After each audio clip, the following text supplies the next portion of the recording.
Hey guys, this is Goods from Goods Comic. This is my first attempt at making a video for some of the comics I buy and sell, and I actually do pressings and cleanings for some of my local comic shops, as well as some friends and other people I just happen to meet that are dealers or collectors that need some work done on their books. I do some dry cleaning. I do some wet cleaning. I also do, like I said, a lot of pressing. I do blue light treatments, try to clean up the books. Shout out to Immaculate Comics. They do a great job with instructing and teaching, and just so much to learn from him. He's amazing. Some of the other things that I do is essentially like buying comics, like knowing what your margins are going to be, your thresholds, like trying to figure out what's going to be an up and coming title or character based on how the MCU is going or the DCU, or even some of the Image stuff that might be, or any of the independents that might be coming out with a new series. Some of the tips and tricks that I use to get ahead of the curve, and some results. Always, it's always great to submit a bunch of books to CGC, and I do pre-screen for 9.8 usually, depending on the books. If it's something that's worth a good amount of money in any high grade, not just 9.8, it's always worth submitting just to try to get that grade. If it's something that is, there's a huge difference between a 9.8 and a 9.6, almost like it's not even worth it at a 9.6, then I'll pre-screen for a 9.8. We can go over things like that about why you would do it one way over the other, and how to know what to do there. So I just recently sent a submission into CGC. It is 25 books, because you have to do 25 books when you're doing a pre-screen for 9.8 or any pre-screen. You have to do at least 25 books. So I sent in 25 books, and there were some last-minute additions that either did or didn't make it. Kind of surprising. It was a little weird. Some books didn't make it, and after I got them back, I saw why. I didn't see any issues when I sent them, so I don't know if something got damaged in shipping or CGC handling. It's not always the greatest. But I did get a lot of successes. Out of the 25 books I submitted, I did get 16 graded, and 9 of them got rejected. But I was very happy with the ones that did make it. So 2 of them have already been sold, so I'm not going to be able to show you those 2 books. But I can tell you how I found them, what I invested in them, what I thought was worth it, especially when you do your own pressing. It's definitely makes life easier for investing in books and things like that. So 2 of the books that I had that came back at 9.8, because I did a pre-screen for 9.8, so obviously everything I'm going to show you now is going to be a 9.8 pre-screen. 2 of the books that came back were Pokemon, the first appearance of Ash, of Pikachu, of pretty much everything in the Pokemon universe in the US, and that was the Pokemon, the Electric Tail, I believe it was called. I can't fully remember the name of it off the top of my head. Electric Tail of Pikachu, I believe, or Electric Tales of Pikachu. It was a first printing, and I wasn't 100% sure. That's a really weird book where you can't really tell what printing it is, and you just have to send it in, and they'll correct you if it's wrong. But it turned out to be a first printing, and it came back at a 9.8. There's only 20 on the census, and I sold it for a pretty good turnaround. One of the other books was the Power Rangers, the Mighty Morphin Power Rangers #1. It was the first appearance of Power Rangers in comic books, and that also, it's in the process of selling right now. Probably by the time the video airs, it'll already be sold. but it was somebody's bidding on it now for 150, and if it goes higher, great. If it doesn't, it doesn't. I believe I had bought it for $42 plus shipping, and then another 25 for the grading, which was with the shipping because I have the 10% off exclusive membership. So I think after all was said and done, it's probably about $72 into the book. So if I sell it for 150 minus the 13% that they charge you with, for eBay sales, I guess I'm going to lose about was that $15 plus another 450, so about $20 off. So I'll sell it for 130. I think I had about 72 into it altogether, so it's a $48 profit for essentially not doing a whole lot. The comic was pretty good to start with. I had to press out a couple of things, but when you have your own press, especially when I work from home sometimes, so I could just run in, throw it in the press, leave it 15 minutes, run back in to shut it off, and then just leave it for a few hours and go back and do it again. And I can do, 5, 6, 7, 8 a day, depending on how long I need it in there, how much, it needed to stay in for the press, things like that. So that's turning out good. I have a few other ones for sale that are up on eBay right now. One of them is, let's see if we can see this without super shiny lights, but Blue Beetle #1. This is one of the later series, but I think this is his first solo story. Oh, and I guess Guy Gardner's in this one. But this is the first printing. There's, I think, 2 printings and some other variant. But it's a beautiful book with a movie coming out. Definitely happy to get that into 9.8. I went to a convention and I bought that book for, I think I want to say, it was in a $5 bin. So no shipping on buying that. So $5 for the book and then $25 for the grading and shipping. So I have $30 total into the book. And you'll find that you could do that a lot, believe it or not. It's dollar bin diving and the $3 and $5 bins at conventions and things like that. A lot of times these dealers, when they have so many boxes, they don't go through them all. And they're not looking to, what I've noticed is a lot of them look at these books like, oh, that's a $10 book, that's a $15 book. I don't care if I sell it for $5, or that's a $10 book or a $15 book, and I don't care if I sell it for $3 or a buck. No difference to me. I got my $1,000 books up on the wall. And then these little things doesn't mean much to them. But for somebody like myself, I have a small company, it's great. It's great when you can invest very little into something and then turn it around and sell it for, a pretty good profit. The way I look at it, and maybe this isn't worth it for everyone, but the way that I look at it is, if you're selling a book for more than, if you're making double the profit of what you invested into a book, you're doing well. Anything over that is great.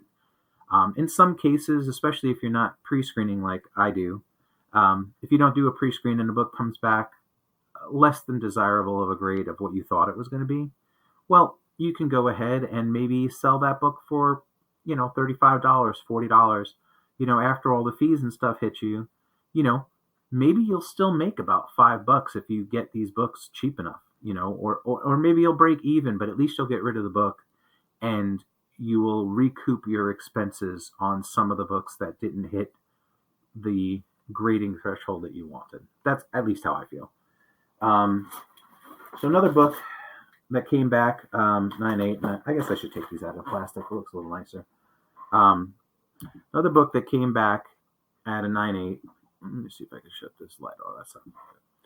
Is Amazing Spider-Man from the second series, number 30. And it is this book here.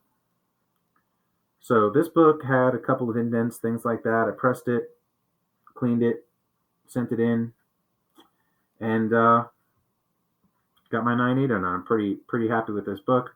So I think this is the first appearance of Morlun and Ezekiel, and they are supposed to be in the new, either the new Madam Web movie, or it will be in the new Spider-Verse movie of some sort. I think there's some Totem Hunters or something like that, and that's part of the people that are in this book. So it's a spec book. It's just something I picked up, and I think I had $22 into the book, and then plus shipping, so I figure like $27, something like that. And again, 25 to grade, so I'm about $50 into the book, and it's probably going to be like a $120, $130 book. This one's great. I just love the book. This is an Invincible #1, the Comic Tom Virgin variant. This is a John Boy Myers, I believe. And one of the things that I usually do at cons is I go up to places that have maybe like one or two bins of comics, but their main focus is selling something else. Those are usually the first people I hit, because the people with the big comic book bins, 9 times out of 10, they know exactly what they have. Except for like what I was saying before, where they have like their $3, $5 bins, and you do get good value in there, but sometimes you just don't really like. They don't really care about those lower price books. But that particular book, just like, I mean, it's gorgeous. It's an Invincible #1. It's a Comic Tom 101 exclusive. So shout out Comic Tom. Love your channel. Keep doing what you're doing.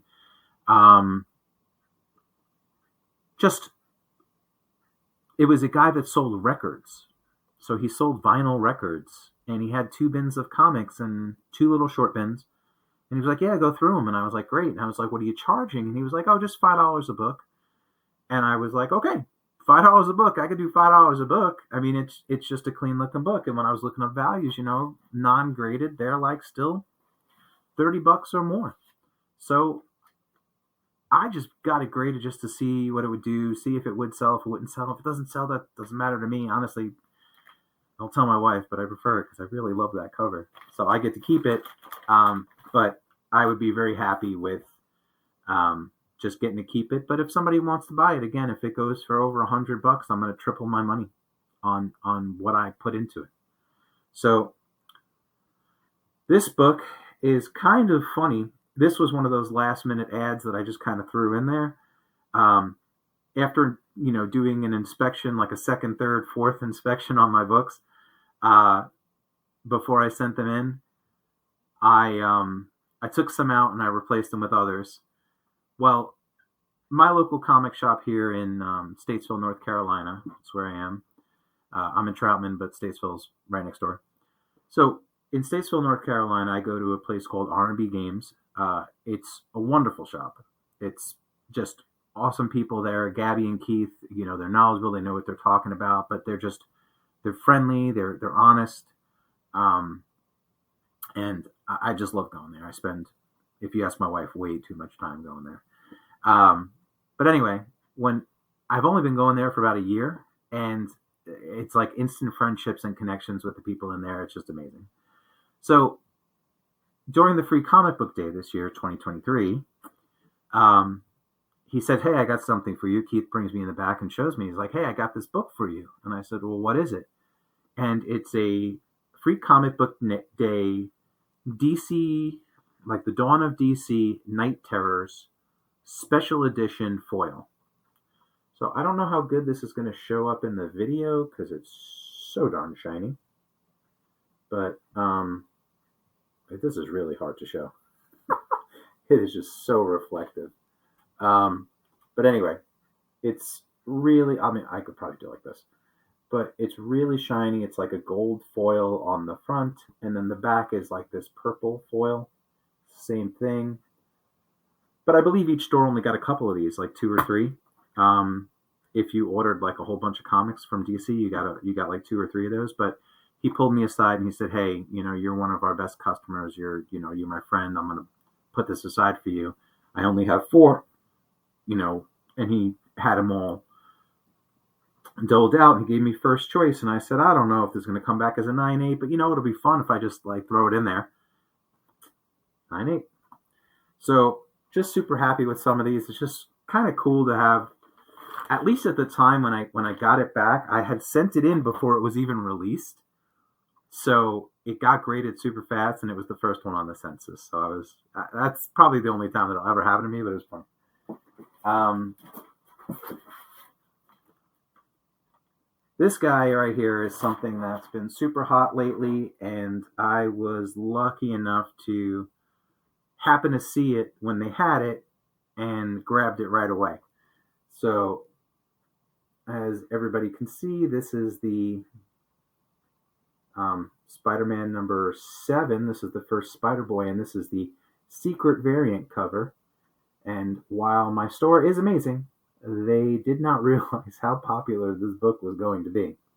So I don't think they ordered many copies, but I happened to get my hands on one. It had a little indent. I cleaned and pressed it. Got my 9/8 back, and very, very happy with that one. This one, I drove to a place in Wilkesboro, North Carolina, and it's a place called Hero Clash. The guy who runs it, Jody, is just one of the most down to earth, good souls that there are. Hero Clash Collectibles in Wilkesboro, shout out to you. But sometimes they have, sometimes they're cleaned out just like everybody else.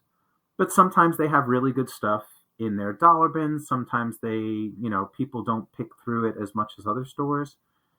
And once a month or something like that, I just take a ride out there and, spend a few hours going through the bins. He's always putting new stuff. He's just, like I said, just friendly guy. Well, I was looking through some old books, and I'm a big fan of Star Wars, and I was watching the Mandalorian series, and of course, it's great. I actually just met somebody in the comic shop the other day. First person, really, but the first woman I've ever met who said that she did not like Grogu. She hated it, and she refused to watch The Mandalorian because of Grogu. No idea why she would feel that way, but Mandalorian. So this is the Star Wars Dr. Aphra number 19, and this is a variant cover, which is the first cover appearance of Bo-Katan. Now, this had a couple of spine ticks in it, and I was able to press them out, and I got my 9/8 back. Don't think this is going to be like an extremely valuable book by any means, but, first cover appearance of Bo-Katan, if some of this rumor speculation is true, where they don't really use the Mandalorian's name. During Mandalorian, they just call him Mando, and then eventually they used his name. But if the show is called Mandalorian, there's speculation that it may not be focused on Din Djarin. Like, it might be focused on any Mandalorian. And Katie Sackhoff, also a big actor or actress, however you want to say it, and she's playing a major role in the series. She might be the new Mandalorian, and if that happens, I think that book might spike. So just a little side thing for you. I was able to pick it up at cover price, and again, cover price book plus grading $30. Not a bad investment for something, even if you only sell it for like $60. You doubled your money. You did good. Oh, this is my baby. This was a project for myself. When I first started pressing, shout out to Eggplant Comics, my buddy up in New Jersey, Rich. He's amazing too. He introduced me to pressing last year. I took a trip up to his house, and he showed me how to do it. And one of his friends, a guy from Goodbye Comics, GOODBUY Comics, he looked at my collection that I brought up in my trunk, and he saw this book, and he was like, "I'll give you $150 for it right now." And I was like, I know it's worth more than that, but okay.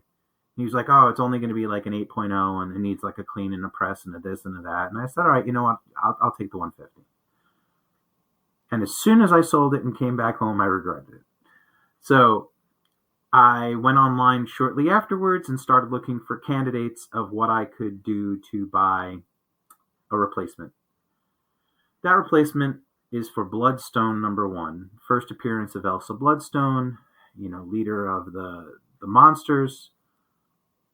Legion of Monsters. So I think it's going to be pretty big in the MCU. Everybody's been talking about it. Book spiked really high and then dropped back down, and it's still a pretty valuable comic. The only reason I didn't really regret selling that book too much was I went to a thrift store and it was just on a rack a couple of years ago, and it was $1 on a rack. I mean, you can't beat going to a store and picking up one book for $1 and then selling it for 150. 150 times your return is pretty good. Anyway, I took that 150 and I invested it in um, Bloodstones 1, 2, 3, and 4 online. Someone sold all four for $230. It's not bad. So the way in my head, I'm in those four books for $80 because I already made a big profit on the first one that I sold for 150. Bloodstone number 1 came back at a 9.8. So my pressing did the thing it was supposed to do. Looks really clean. I thought I saw a pretty clean copy. It had a couple of spine ticks, but they didn't appear to be color breaking, which obviously is the case. And I was able to press them out. Came back great. But I went a little bit crazy at some point, and I did that multiple times and pressed another one. So I think I spent 200 on this, well, I guess on this one. And I think 222 for this one. And I think I did individually buy numbers 2 and 3 again for like $30 each or something like that. But 2 copies of Elsa Bloodstone's first appearance. Bam. Oh, that looks like good. Can't complain about getting that done. You know, even if they sell for, which on the low end right now is about $500, even if they sell for only $500 right now, that still returns my full investment for numbers 1, 2, 3, and 4 and number 1 again. So the 2 copies of number 1 plus numbers 2, 3, and 4 will be paid for just by selling one of those Bloodstones at 9.8. That's something that I'm trying to get better at as well. And I think at the beginning I went a little crazy and I bought way too much stuff like right away. And I was buying anything. It was like, oh, it's this. Somebody really spiked it. They said this is going to be awesome. And I wasn't thinking about future. I was thinking about right now. But a lot of times what happens, you're catching on the tail end. By the time you buy those things, you're already past its like expiration date. It's like buying milk online from another country. By the time it gets to you, it's probably not good. So, or you have a very short time to enjoy it because at that point, it's a gamble. Drink the milk, you might get sick. Drink the milk, you're safer, but you might just have to throw it away, and it might not be worth what you purchased it for. It's kind of how I look at some of the comics. Anyway, continuing on. So one of the, since we're on Bloodstone, this is the first appearance of Elsa Bloodstone with red hair. I did not think fashion sense meant that much in comics, but that's considered a key, which is insane. That she changed her hair color from the normal blonde and became a redhead, and it's a key comic now. I believe I bought this comic for like $15 and then got it graded, so I'm about $40 in. So again, if I sell this comic for $80, I'll double my money. And if it turns out that this isn't worth as much as it was originally, or at least when I bought it, and graded it, then if I had to, I'm sure I could turn around and sell it for 40 or $50, make my money back, my full investment, and maybe I didn't make anything, but I didn't lose anything. And in the process, this is the good thing about dealing in comic books. In the process, someone else might be super happy with that. Maybe maybe they've submitted it a bunch of times and they couldn't get the 9.8. And at the time when they wanted to buy one, the prices were just way too high and they couldn't afford it. That's been the case with me with plenty of books where when I wanted it, they were too high and I wouldn't buy them, and the price came down, and then I got them and I felt so good that I got them at a good price, and it's something I've always wanted. And sometimes those things just make you happy, and I like to return the favor back to the community and do that as well. Back to Hero Clash Collectibles. In their dollar bins, they had a first print of Hotel Number 1, spelled with two L's, looks like hell. But this is an option series that is going to be made into an optioned comic book that is going to be made into a series. So, dollar bin diving, found a clean copy, pressed it at home. Again, I'm $26 into the book. If it sells for $50 now, which it'll probably sell between like 50 and 70 right now. Not a really big profit on it. But sometimes these things are, if you hold on to them until these shows are released or until there's some hype up about it and some buzz, and then you sell them, you can increase your profits. It's something that I've been working on doing, and some of these books I've showed you, especially like the Bloodstones and things like that, I'm going to hold on to them for a little bit because I think when the buzz starts happening again about them appearing in the MCU, the prices are going to go up. Even if they only go up 10-15%, that might be another $50 to $75, which in some of these cases, it actually covers that whole fee that you would have been paying on eBay or something like that. And whatever you were going to sell it for now, it's almost like clear cash. Like it's almost like a clear profit. Like you're not paying any fees because the price spiked enough to where you'd feel comfortable getting whatever it is you're getting for it, minus the fees. Another spec book is another optioned comic that is going to be made into a show.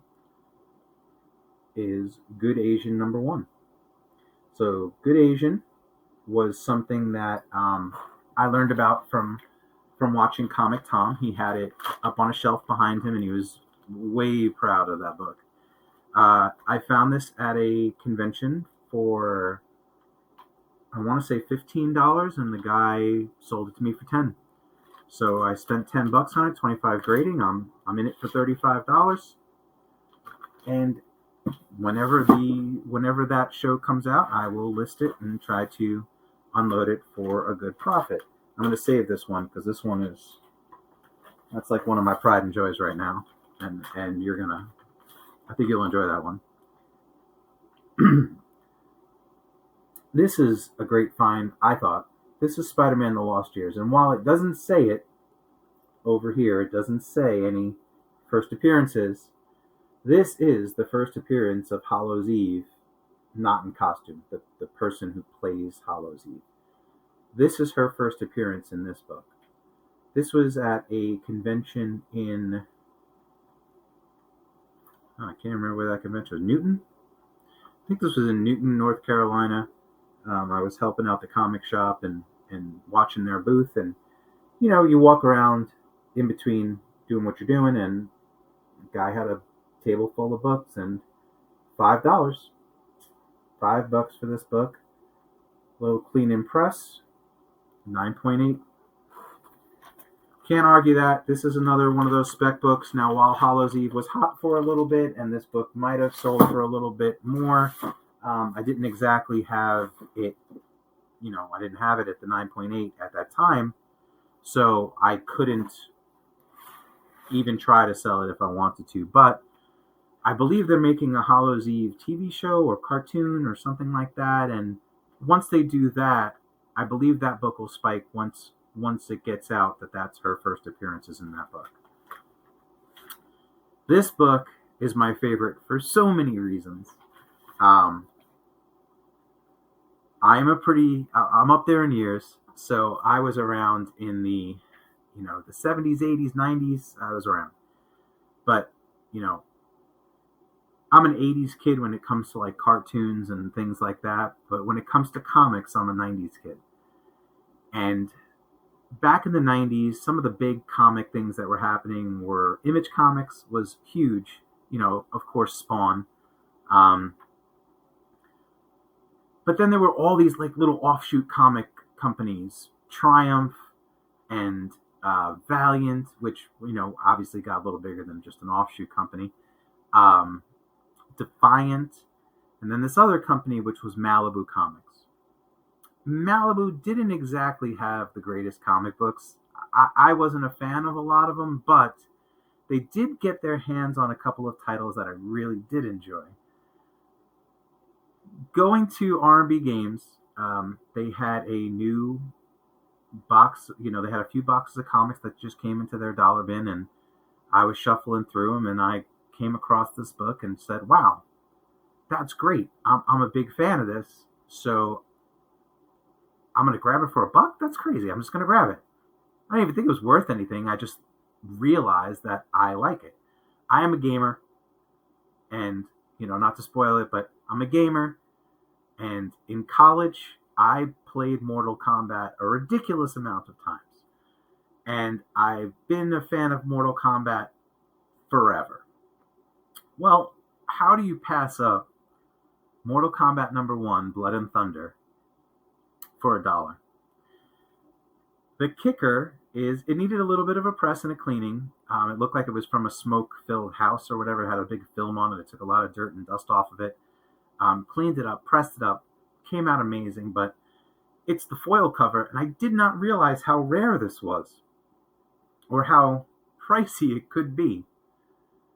Well, clean and press came back. I hope you guys can see this well, but Mortal Kombat #1, Blood and Thunder, holofoil cover,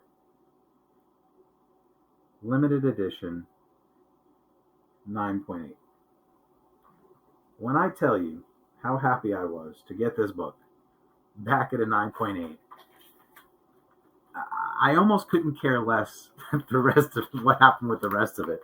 I was just so happy to get this one back at a 9.8, but obviously thankful everything came back as much as it did came back with a 9.8.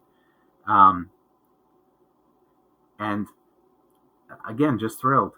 So I guess last thing I wanted to touch on before I say goodbye to you, because that's the last one of the ones that was graded that is not boxed up and ready to sell. The Pokemon book that I had gotten turned out to be a first printing. I don't want any of you to hate me, so I'm not going to tell you what I paid for it, because it was on eBay and the guy sold it for what he sold it for, and I just took it. But I will tell you that I got it for a steal and a half. And then the $25 grading, and I was seeing comps for the book are selling for $8.99 or more. Even 9.6s right now are up in the thousands. There's only 20 copies at 9.8 on the census, and I think there's a total of 80 copies in total. So getting a first print for what I got it for, grading it, coming back at a 9.8. I did get an offer recently from somebody for $775, and I'm not a greedy person. That will more than pay for not just that book and the grading for that book, but it will pay for the grading and the rejections of all the books I just showed you. That one book will pay for it all. That is how you really want to go about things. Get your steals when you can. Don't invest your money too heavily in one thing or the other. Really dig. Sometimes you're going to find some really great stuff, and sometimes you won't.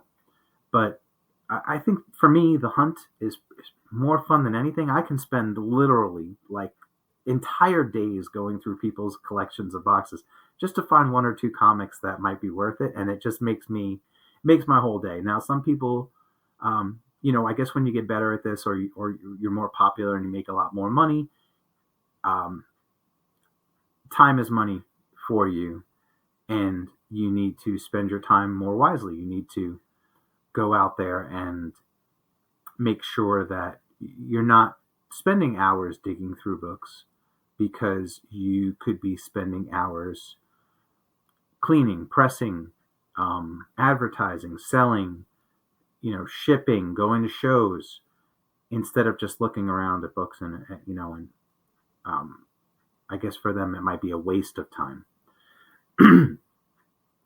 But for me, it's still fun. It's still a hobby. It should be fun, shouldn't it? And I just, I just love it. I think I spent 4 or 5 hours today in a store just looking through some books and picked up um, Sun Sunfire and Big Hero 6, like the first appearance of Big Hero 6, like Baymax, Hero. Uh, who else is in there? Honey Lemon. There's a few others, but until their first appearance, you know, $40 for the book. I think I paid, or 45, one of those two. But it was a clean copy, so I got it in the press right now, and I'm just letting it go. And there were a couple of other books, like stuff that was, again, just digging and being curious, looking up stuff, trying to figure out stuff. And I came across a book. It's not here right now, but it was Star Wars Rebellion #0. And looking on Key Collector and looking on Cover Price, that book's not even listed. Star Wars Rebellion, like 1 through I think 8 or 1 through 12, whatever it was, they're all there, but no #0. So I checked eBay, and apparently it's not a really valuable book, whatever, somewhere between like $18 and $30. But it's the first appearance of somebody called Raze, Raze. But it's not even on any of these Key Collector alerts or like Key Collector books or Cover Price. It's not there. So being curious and looking it up, I paid $4 for the book. Very clean copy. I'll press it, I'll clean it, I'll press it, I'll send it out to get graded. It'll probably be the only one on the census. I didn't really check, but I'm assuming that's what it's going to be based on. There are no sales for it on eBay. There's no graded listings for it on eBay. And there's something to be said about having a book where it's obscure but valuable and a key, and it's not listed anywhere, because who knows, if they do introduce this character, everybody will scramble and go, oh, I need to find it, and it's like, it's not listed. Then all of a sudden it'll be listed and the price will jack up and then it will be nuts. But it's fun. It's fun to do that. It's fun to learn. It's fun to see all these new comics and looking these things up. I think a lot of times some stores might look down on people who are looking on their phones and looking at Key Collector and looking at Cover Price or Go Collect or any of those things that you might use. But how else are you going to learn? Because you can't possibly just look through every page of these things and find your, see what covers look like and understand that.